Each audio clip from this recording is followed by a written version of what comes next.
Welcome to the Multiply Your Success podcast, where each week we help growth-minded entrepreneurs and franchise leaders take the next step in their expansion journey. I'm your host, Tom Dufour, CEO of Big Sky Franchise Team. And as we start the show today, the opening question is, do you have an interest in creating passive income? And I know that might sound a little rhetorical, but it's not intended to be. Chances are, if you're listening to this podcast, you've already figured out how to make a healthy income, but do you have a general interest in creating passive income streams to create personal wealth? And our guest today is Joey Mure, and he and his business partner have a business called Wealth Without Wall Street, where they guide business leaders and the like on how to create personal passive income to be greater than their monthly expenses. By the way, Joey and his partner are living examples of what they teach. Last year, they generated over $1.2 million in passive income and more than $50,000 in personal income per month. You're going to love my interview here. So let's go ahead and jump into the interview with Joey Mure. Yeah, so Joey Mure, and I'm one of the owners of Wealth Without Wall Street. And we're a movement of people who are building passive income streams and creating financial freedom. And we're not including Wall Street in the equation. I love it. Well, and you're actually one of the reasons I was excited to have you on the show is because of just the name itself, Wealth Without Wall Street. It's intriguing. It kind of catches your attention. And I'm curious because we help companies franchise their business. And that's one way of kind of helping create wealth without Wall Street, kind of an 100%, idea. absolutely. Right? So franchising is an option, and I know that one well, but certainly not everybody franchises their business. So I'd love to talk about Wealth Without Wall Street, and where did the idea come from to kind of get into that? Well, I'll say this: Wealth Without Wall Street is a picture of my story, Tom, and it comes back to the fact that when you hear the name Wealth Without Wall Street, it says, oh, there is an alternative. I guess I've always thought that there was an alternative, but it's almost like we have this default program that's been put into our brains that really follows this mode to put money away for a very long time into somebody else's control and to allow that to grow to some big number. And then eventually we, quote unquote, retire and we start an income stream to us that we hope will not run out of money, right? That's like the default program. That's Wall Street's marketing, and Wall Street does a great job of convincing us to give them our money and to continue to give up control. But the alternative is that you don't have to do that. And in fact, financial freedom can start today, right? And when we say financial freedom, we're talking about your passive income must exceed your monthly expenses. Once that happens, now you dictate to your calendar what you're going to do. Before that point, you must have active income to cover your expenses. Otherwise, you go bankrupt, right? And so there's this hamster wheel. I have to continue to produce income that will cover my expenses. And so we're all about breaking that mold and saying, wait a minute, what am I missing out on today? Like, what life am I missing out on today if I don't have financial freedom? Like, why would I wait until I'm in my 60s or 70s to gain this quote unquote freedom? So I don't know if that helps you, but that's kind of where the idea was born. And it was really my story that led us here. Yeah, I think it's great. And certainly I think there's this transition in almost a generational transition of this idea of wanting to enjoy life right away instead of maybe thinking of our parents or grandparents that worked their whole life to then retire, and who knows what happens at that point. And so I think that there's definitely, I'm seeing this at least with young people in general, 20-somethings that even 30-somethings that are saying, I don't want to wait until I'm 65 or 70 to start enjoying life. I'm willing to, in some cases, even make less today to kind of have this lifestyle of doing what I'm doing. So I think, I definitely think it sounds like it's a trend and something that's coming here. And I'm curious about what your suggestions might be, or some thoughts that you might have on, for our audience. It tends to be predominantly thriving entrepreneurs, franchise leaders, or just business leaders that maybe they're franchising their business, maybe they're not, but they've got a great business asset they've created. Where do they go from there? They're not thinking, they've moved past the, okay, I've got some income outside of my W-2. I actually have created something here, but now what? Yeah.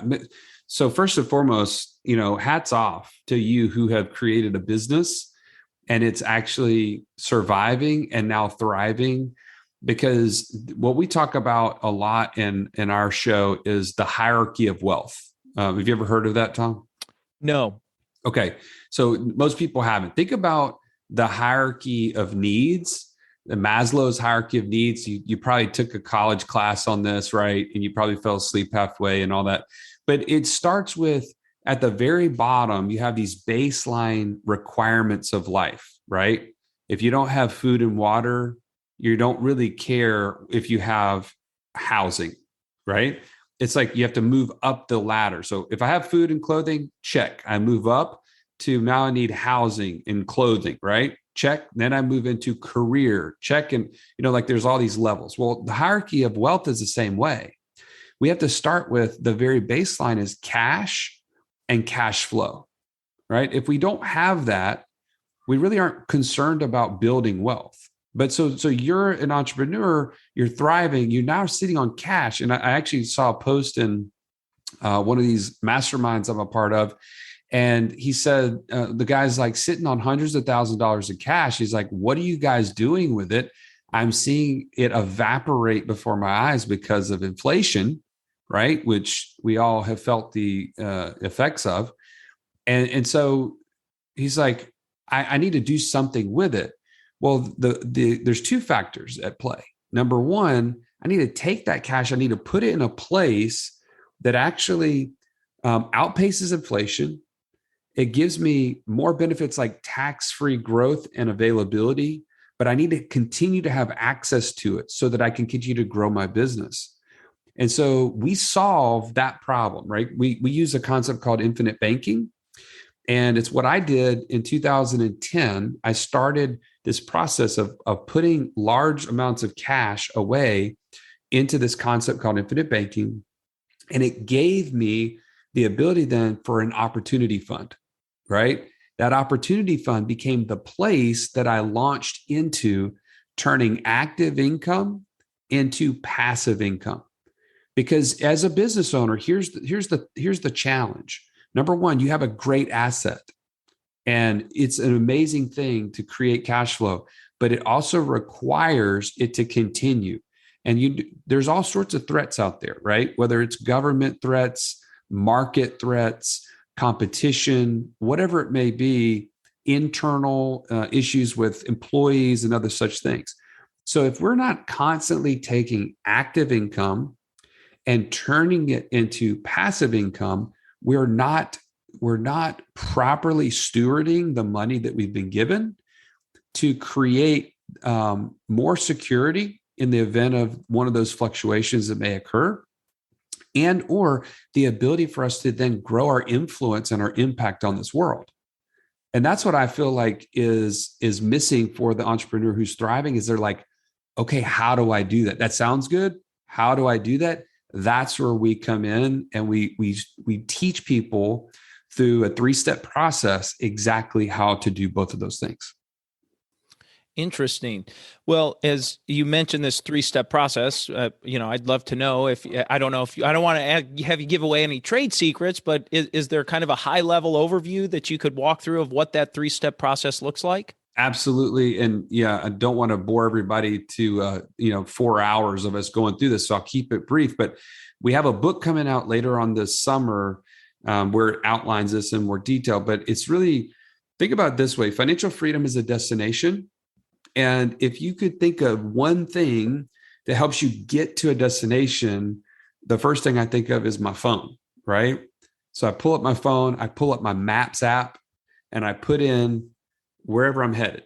And what happens as soon as I put in a destination, it creates for me exactly how to get there, right? It might pull up 3 or 4 options. And which one are we always going to choose? The fastest one. The fastest one, right? Well, that's exactly how we should treat financial freedom. Like what's going to get us to more passive income than our monthly expenses as soon as possible. I mean, we're talking people following this process within 2 years find their way to financial freedom, and they're able to fire their boss or to leave their business that they potentially was owning them and allow them to have more freedom with their time. So the 3 steps are, think about the Maps app is your GPS, right? So I have the goal, that's the G. The goal is financial freedom, but being clear on that is our first step. We always help people to dream again. What would it look like, Tom, if you had financial freedom? What would your time look like? Who would you be? Like, who would you want to be? What would you want to be doing? And what would you want to have? Be, do, have. You've probably heard that before. We don't have any amazingly interesting things we've come up with. We just borrow things and make it our own. So who do I want to be? What do I want to do? And what will I have when I'm financially free? That's your goal. Then you need a plan. That's the P, right? GPS. The plan is, who am I as an investor, right? How has God created me uniquely to see the world? What are my strengths? What are my weaknesses? And then what are the different passive income ideas that will help me get there as fast as possible? We use a passive income matrix to help people see what are the pros, what are the cons, and what are the resources that I need to be successful in this particular passive income stream. And so people go through this plan, they figure out who they are as an investor, what passive income ideas are for them, and then they start to build their next steps from there. And they need the support at that point, right? That's the S. So goal, plan, and support. And that S is really through our various different masterminds and or community aspects that we provide. So you need to be in a community with people who are helping you to reach your goals ultimately and provide you on the same path that they are.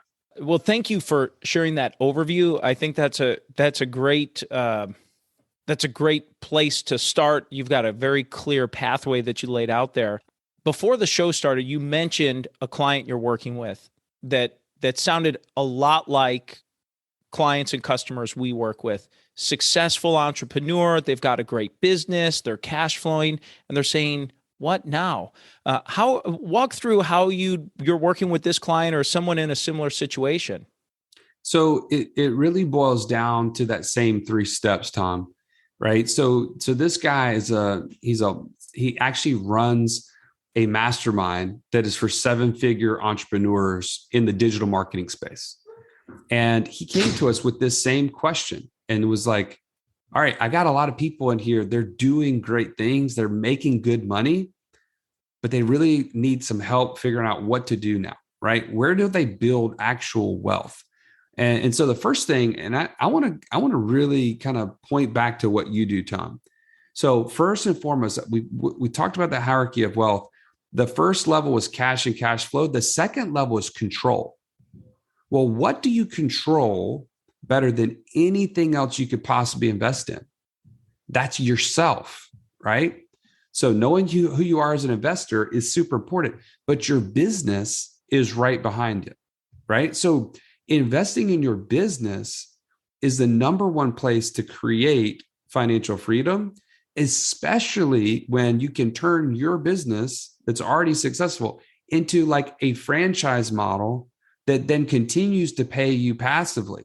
Like this is a beautiful thing what you guys do to help people take something that's already very valuable and make it extremely valuable, because there's no better place you can invest your time, energy, and effort into creating passive income than right under your nose. So don't miss that. Like, I think that's a really key takeaway, is that some people are looking to all these other investments and they're chasing, oh man, I could get 10% ROI on this rental property, or I could do this, this crypto thing over here and it's creating all this ROI. So I want to do that. And right under their nose, they could be having the greatest passive income within their own business. So, first of all, let me say that. And I think this guy's done that, right? He took his business and then what did he do? He created a mastermind, and that mastermind continues to pay him somewhat passively. He still has to be involved, right? But then from there, it's like, now I'm still sitting on a bunch of cash and I don't know what to do with it. And so then we say, okay, what sort of investor are you? And we have a profile that they take, right? And it tells you like, man, I really love kind of running a business. I love the idea of overseeing a business, or that would be like somebody with a high D personality, right? You ever take the DISC, profile? Yeah, very familiar with that. Yes. Ours is based off of the DISC profile, the investor DNA.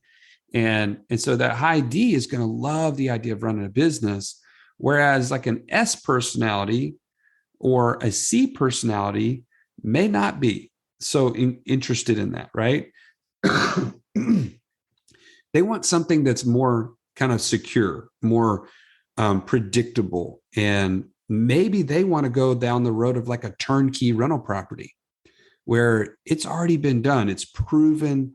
It's kind of boring, right? So that D personality doesn't love turnkey rental real estate because it's just, they can't influence it. They can't be a part of making it a better, investment. It's just going to do what it's going to do, right?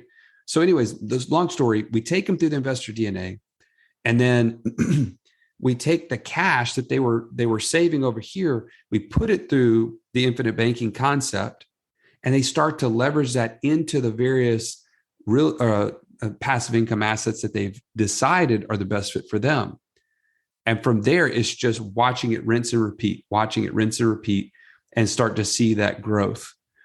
These very same things, Tom, we have been the guinea pigs, right? Over the past 12 years, my business partner, Russ, and I have followed these same steps. We didn't know they were steps until we looked back. That's kind of how you can tell success. But through that, in last year, in 2021, we created over $1.2 million of passive income and netted over $50,000 per month by following these same things. So this is real results that we want to share with the world. And it's just not a bunch of fluff. Like we post this every single month on our passive income report so people can see that we're just not just talking about it, we're doing it.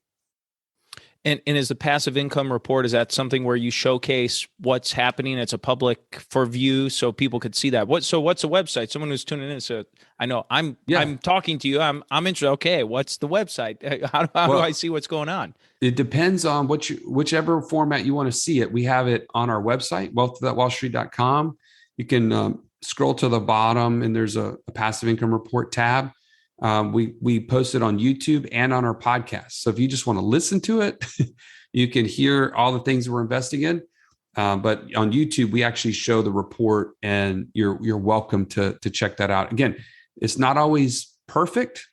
There's some months that are better than others, but it's been a great way for us to share, again, what's working and what's not.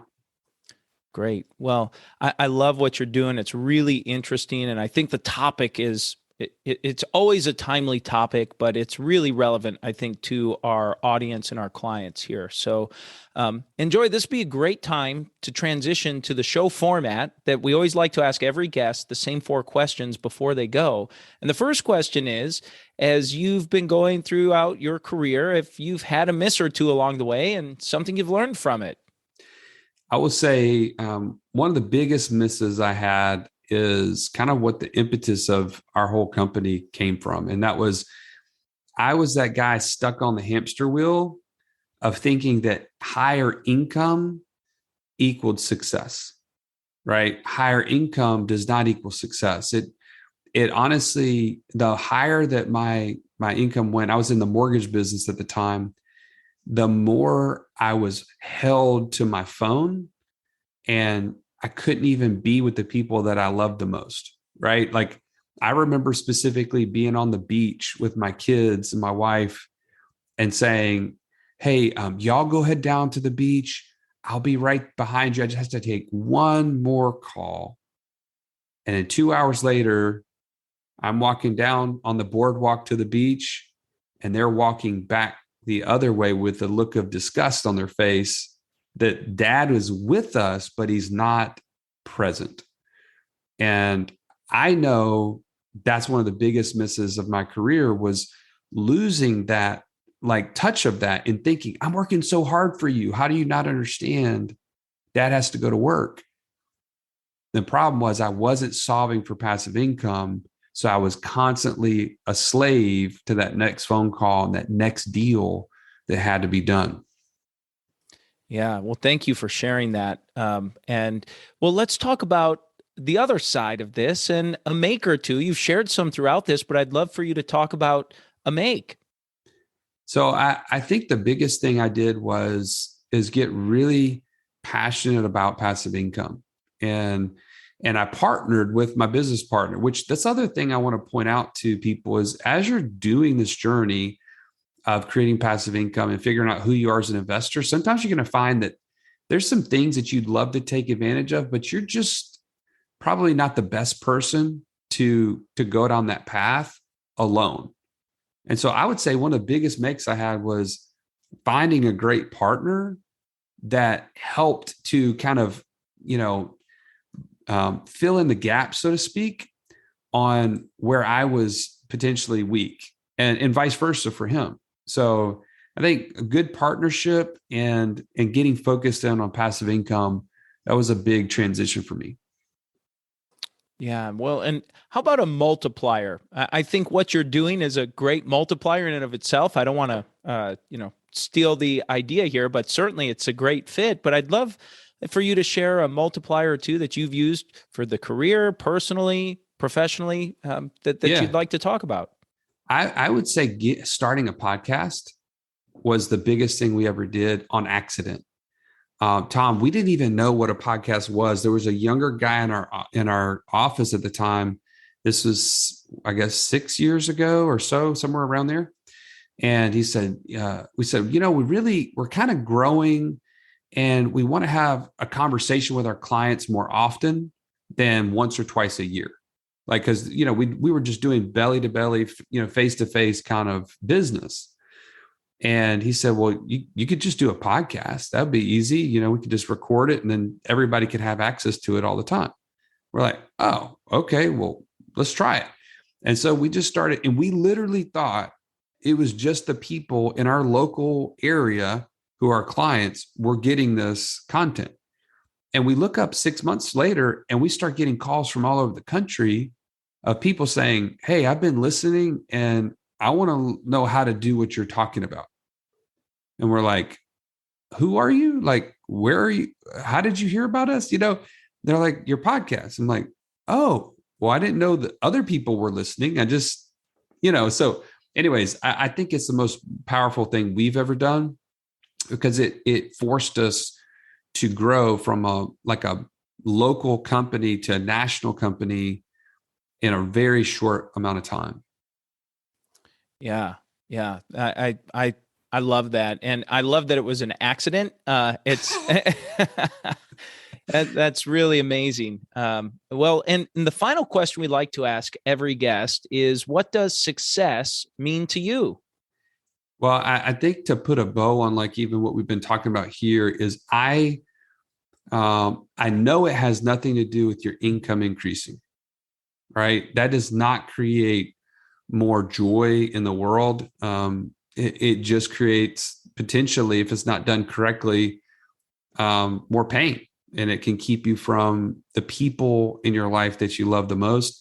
So I would say that, I see all of life as a stewardship, right?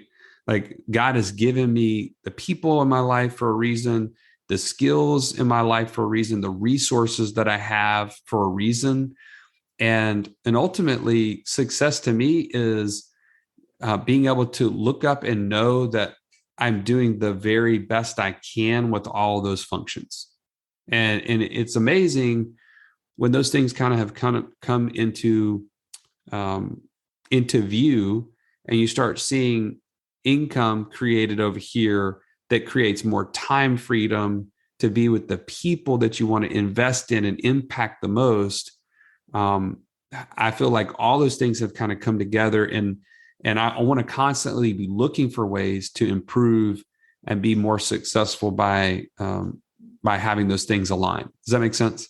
Oh, it absolutely does. Absolutely. Yes. And one of the things that I'd love for you to share, I was thinking about this before we wrap up, is you had started going down kind of you were comparing it to Maslow's hierarchy, and you were talking about that. And I think we made it to step 2, and we're kind of talking away. But I'm assuming there are more than 2 steps in the pyramid here. So I'd love for you to share those.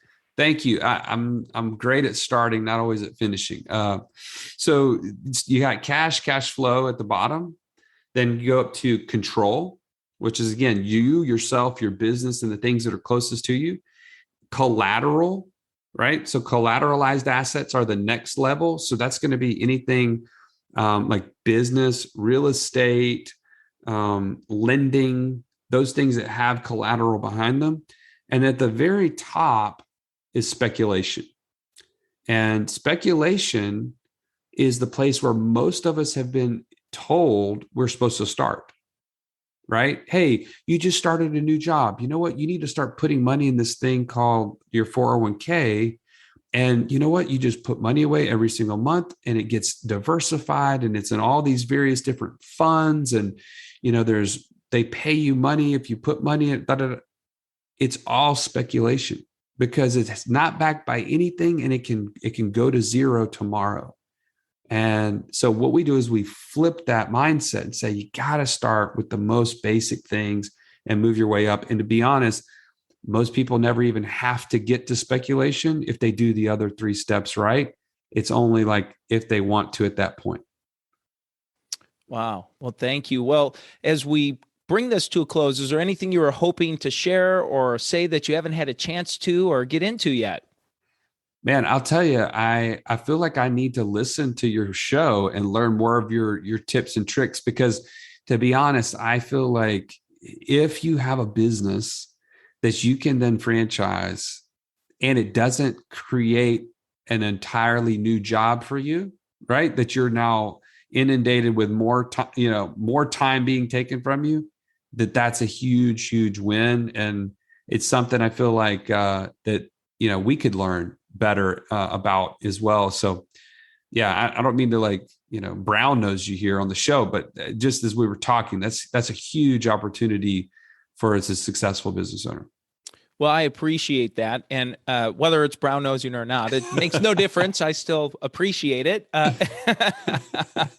But what I agree, it's something we've shared with our clients and prospective clients that we talk about a lot, is for so many of, especially small business community, most of them have a real love and passion for their business. And it's one of the things I like that franchising allows that business owner to do, is to grow something that they already love in just a new way of expanding it, to give other future entrepreneurs an opportunity to run their system and start and build their own financial pathway that they're starting to build, and also grow the business and without their own sweat equity behind operating every single location or territory that they were to open. So I agree with you there very much. It's something we talk about quite often. Well, and it is wealth without Wall Street for sure. So it gets my stamp of approval. All right. I appreciate that. Thank you. Well, what's the best way for someone to get connected with you, to follow up, to learn more if they're interested in maybe taking a next step? Awesome question. We have a community that's also an app on your phone that we spend all of our time there. So if you look us up on social media, you're going to be like, man, these guys suck. They're terrible at social media. Yeah, we are. Unfortunately, we're not on there very often. We're always in our community app. So I'd like to invite people into that. Just go to wealthwithoutwallstreet.com/passport. And when you do that, you're actually going to get access to the community for free and to our first step in the process, that G, the getting your goal. The Passport Challenge is that course that we put together for free, that you can start to dream again and figure out, man, what do I really want life to look like? Not what am I putting up with life, but what do I want my goal to be? And so anyways, once you join, hit me up in the DM function and let me know you heard me on this podcast, because I'd love to connect with you there. Great. Well, Joey, thank you so much for being a guest on the show today. I really appreciate your time. Oh, man, it's my pleasure. Thanks for having me. Joey, thank you so much for a phenomenal interview. And let's go ahead and jump into today's 3 key takeaways. Takeaway number 1 is that we're all taught to invest into highly speculative investments, also known as our retirement account, 401ks, and IRAs, as a primary vehicle for personal wealth building and savings. And he thinks that's wrong because investing in those tend to be typically speculative. We're speculating, and it has a very high risk associated with it. And he shared about the hierarchy of wealth, which starts with cash and cash flow on the bottom. Step 2 is controlling your business and the things closest to you. Step 3 is collateral, and step 4 is speculative investing. Takeaway number 2 is the myths that he shared about how he used to think that higher income meant more success. And he wasn't solving for passive income. He was creating greater active income, but not solving for passive income. And he shared that story about being at the beach with his family, and he had to take just that one more call. And I don't know if you've ever been there in that scenario, but I know I have, and that is not a fun place to be. And so I think that's a great lesson for us to learn from him. Takeaway number 3 is he shared his 3-step process to getting you onto a pathway for more passive income. And at his company, they have a 3-step process. Step 1 is have a goal. Step 2 is to plan. And step 3 is to have a support team working with you. So goal, plan, support. And now it's time for today's win-win. So today's win-win is when Joey talked about using franchising as a wealth without Wall Street option to create passive income for yourself while doing something you already love and have a passion for, and you can provide someone else an opportunity to start their passive income journey by purchasing a franchise for your franchise opportunity to start their pathway to financial freedom and wealth without Wall Street. And I thought that was great. We didn't plan that. We hadn't talked about it. And it's something even for me to hear Joey say that about using franchising as a reminder for me to be communicating this to our clients and prospective clients. So if you are franchising or have thought about franchising, it's a great reminder that you're capitalizing on your existing intellectual property to build that wealth without Wall Street and start creating a passive income stream with something you already know and something you already love. And that's the episode today, folks. Please make sure you subscribe to the podcast and give us a review. And remember, if you or anyone you know might be ready to franchise their business or take their franchise company to the next level, please connect with us at BigSkyFranchiseTeam.com. Thanks for tuning in, and we look forward to having you back next week.